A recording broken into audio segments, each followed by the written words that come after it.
I'm Dr. Ariella Heffernan-Marks. So I'm CEO and founder of Ovum AI, which is the first holistic AI health system for women.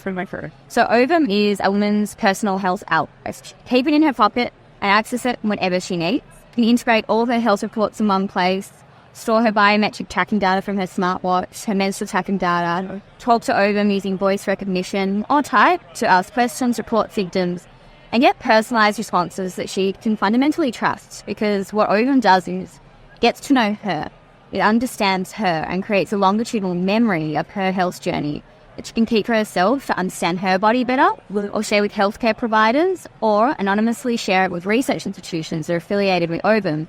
So you can feed that back into research and actually create new treatments and diagnostics for women and begin to close gender health gap. But at the same time, we're also trying to create the first proprietary women-specific AI dataset. We can feed back not only into healthcare, but into industry. Yeah. So why did you get into this? Well, I never really thought I'd end up doing a FemTech AI product. That wasn't, I didn't think, when I grow up.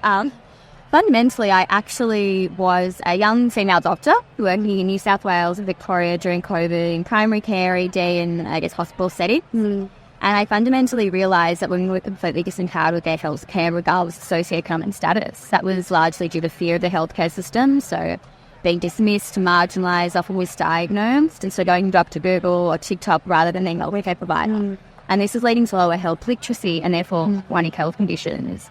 But two, women are really struggling to navigate a really fragmented approach to their healthcare. It's leading to longer diagnostic times. And then thirdly, I realised women are receiving treatments and diagnostics that are not reflective of women's physiology, because women have been in state from clinical trials for decades. And then with the revolution of AI, we're just seeing an exacerbation of these gender data sets. And so I knew that I needed to create a solution to this really big problem.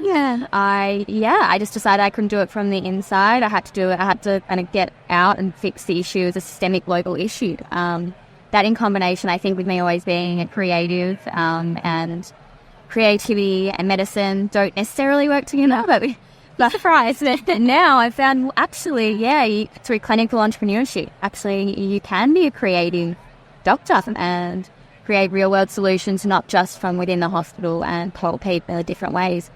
I think those are probably all the reasons I got into doing this. So where do you see Ovum fitting in kind of our digital health ecosystem, our big healthcare ecosystem that we have? Is it a personal tool just for the woman choosing her own? Are we using this in combination with GPs? Where do you see it falling in our area? I think at the end of the day, this is about empowering women with their health journey through improved health literacy. So it's whatever she wants it to be. Yeah. Does she want it to be her safe, sacred space? She stores her information and asks questions that she's scared to ask her doctor. Sure, that can be what it is. Is it something that she takes to for different allied health providers or her GP to really facilitate those conversations and help her advocate for herself, make her feel more confident, and also help their healthcare providers connect and understand diagnostic patterns? I mean, that's probably the best case example. But also on the back end, does she want to select to have her data anonymously, in an aggregated way, shared with research, to actually begin to, build that back into the longitudinal data? So you can choose whether you want to share your data to the LLM. Yes, that will. Yeah, so there'll be an option that you can choose if you want this data to be shared.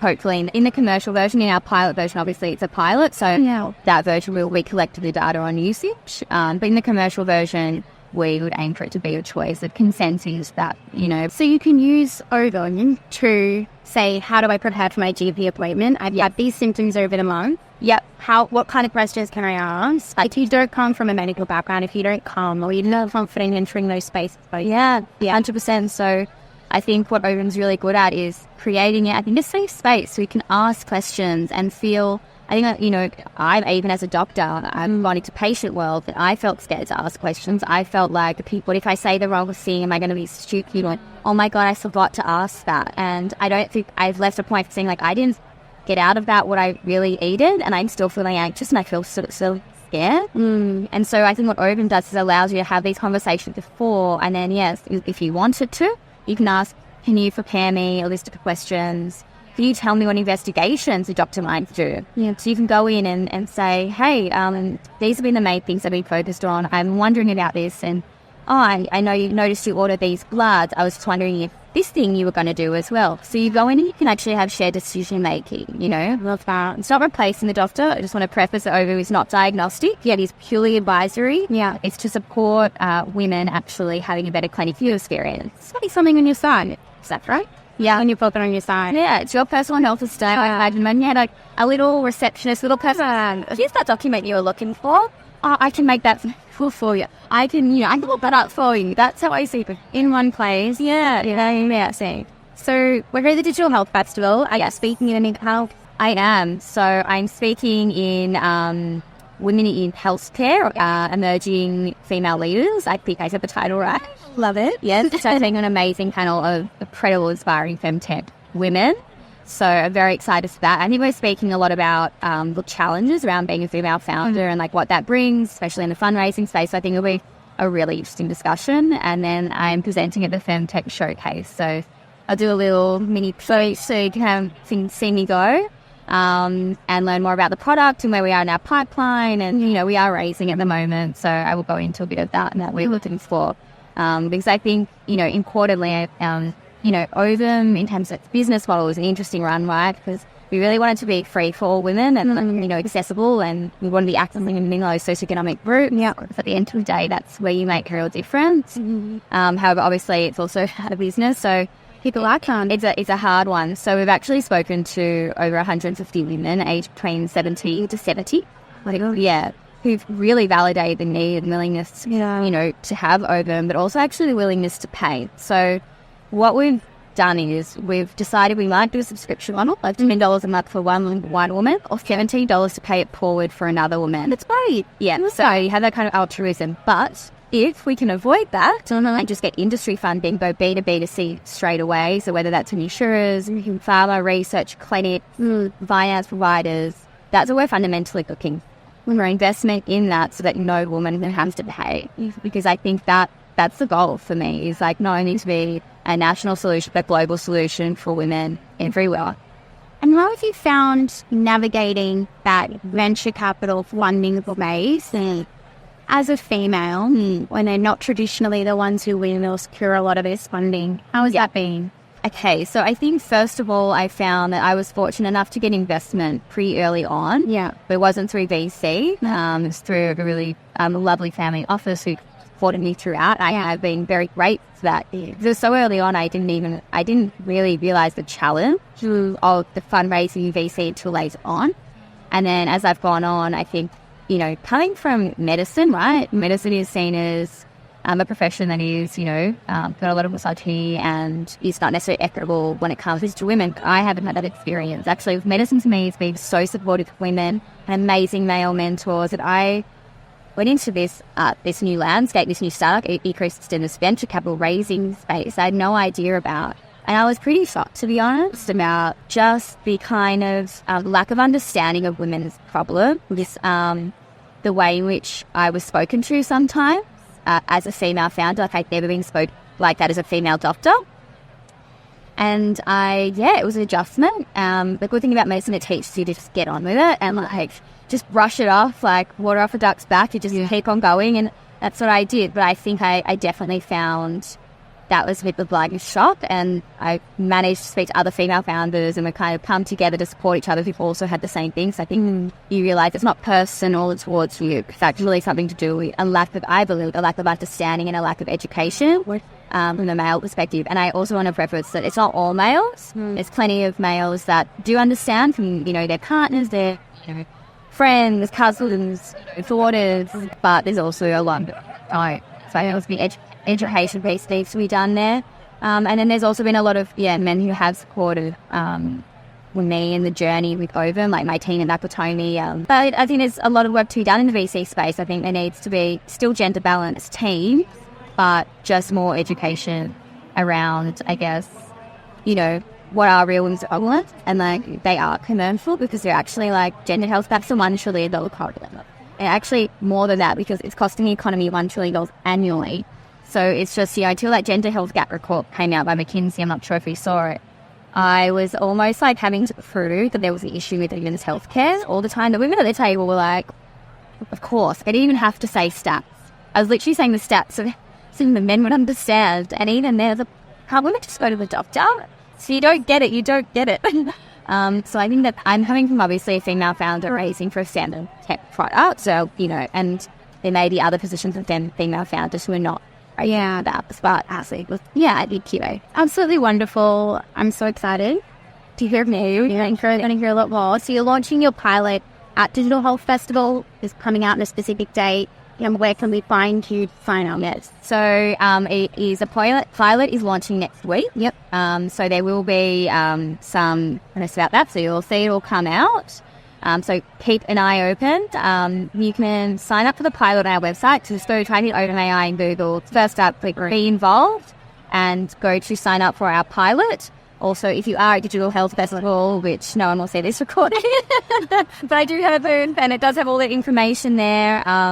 But yeah, it's very exciting. We'll run that for about a month and then hopefully get to market 3 to 4 months, because the aim is for us is to co-design Ovum with women. So that's part of the pilot is we want to make sure that it's actually addressing the issues that women are facing. Yeah. And even the UX, everything, the way it works, is beneficial for women and what they want. Yeah. So really just trying to make sure that that's perfect before going into the commercial market. But we're also doing clinical trials as well. So we're actually seeing how it works in a hospital setting towards the end of the year. So that's really exciting. And yeah, hopefully getting some clinics also really interested to start actually using it as part of their clinic, as part of their systems. Actually, every woman that attends the clinic gets to use Ovum.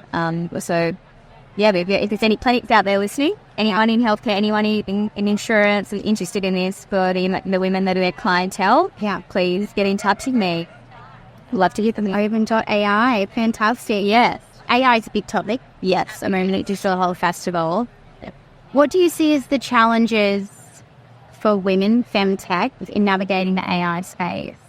Yeah, no, really good questions. I think that it's also been actually another challenge as a female founder coming into the AI space. So initially at Open wasn't AI because it was actually the idea came before, ChatGPT came out. Yeah. All of that. And the dialogue really shifted between being, a female doctor with a concept of Ovum to doing an AI solution. There's a lot of focus on not my domain expertise as a doctor, not on my background as a female who's gone through chronic health problems and really needed something to help navigate that, but rather, why are you doing an AI product? Do you really understand the deep tech? Do you really get what you're doing? And my answer was I'm a team of 10 people who've co-invested who are amazing engineers, is I'm not an AI engineer, I'm not trying to be an AI engineer, but it was almost you're a female in AI. So it was this hyper focus and almost diminishing kind of tone towards that, a condescending almost. And it was kind of upsetting. So you think, wouldn't it be wow, good on you, you're so brave to take this step, leave clinical medicine and go and do this to try and do something for women. But the focus is do you really know what you're doing, being a woman in AI? And I think, it speaks actually, if I looked up today, if you go on LinkedIn and look up women in AI, it says AI is, women are underrepresented in AI. 31% of AI talent, I wouldn't call myself AI talent, are women. And it is a massive issue. And I think women feel isolated in that space or feel scared to go into that space. But we need more women, especially because of the AI, the gender bias in AI towards women. So obviously to solve that is what we're trying to do with Ovum, which is training the first of people in AI, but also creating jobs for women in STEM and in AI to feel comfortable in a gender balanced workspace. So I don't think it's just women by themselves, and I don't think it's just men by themselves. So I think, and I think there's work being done. I was in an event recently where there's, it was all about women in tech. And there was a lot of women AI engineers, but they did, show their stories as how difficult the workplace was. And so it's, again, comes back to education, right? Yeah. So, we hear a lot about the challenges of women in tech, but I guess I want to hear from your perspective, what you think your greatest strengths, not only for yourself, but for women generally, what they bring to the digital health market. That's a really good question. I think I don't want to go, I say, women, that we're nurturers and we are connectors. We're emotional connectors. I'm not saying that men aren't, but biologically, right? And I think when you're creating, so say if we're talking about digital health, right, we're talking about healthcare, right? You need compassion, you need emotion, you need empathy. Yeah. And they literally examine you on these criteria during your GAMSAT. And you really need these criteria. You've literally got the multiple choice, the sections. Yeah. But when you're creating a digital solution, to anything, you really need to understand your customers. So you really need to understand, like, what do they want? Why are they using software? What are their pain points?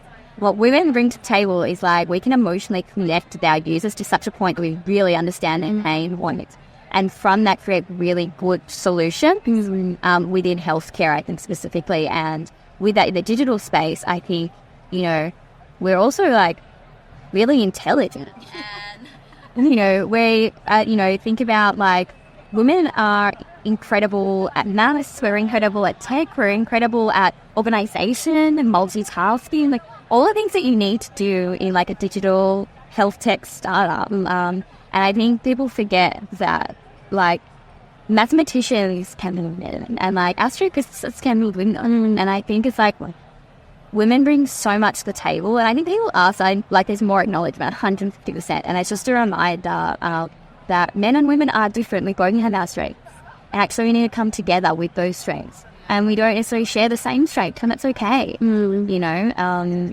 But, yeah, I think the way to see that is actually just bring more women into the digital ecosystem and see the difference, right? I mean, I don't know the stats at the top of my head, but there's been a few articles recently about even, like, female doctors and the role that they have in the hospital compared to male doctors. Again, both have equal roles, but there's, you know, been articles on the outcomes for patients from female doctors.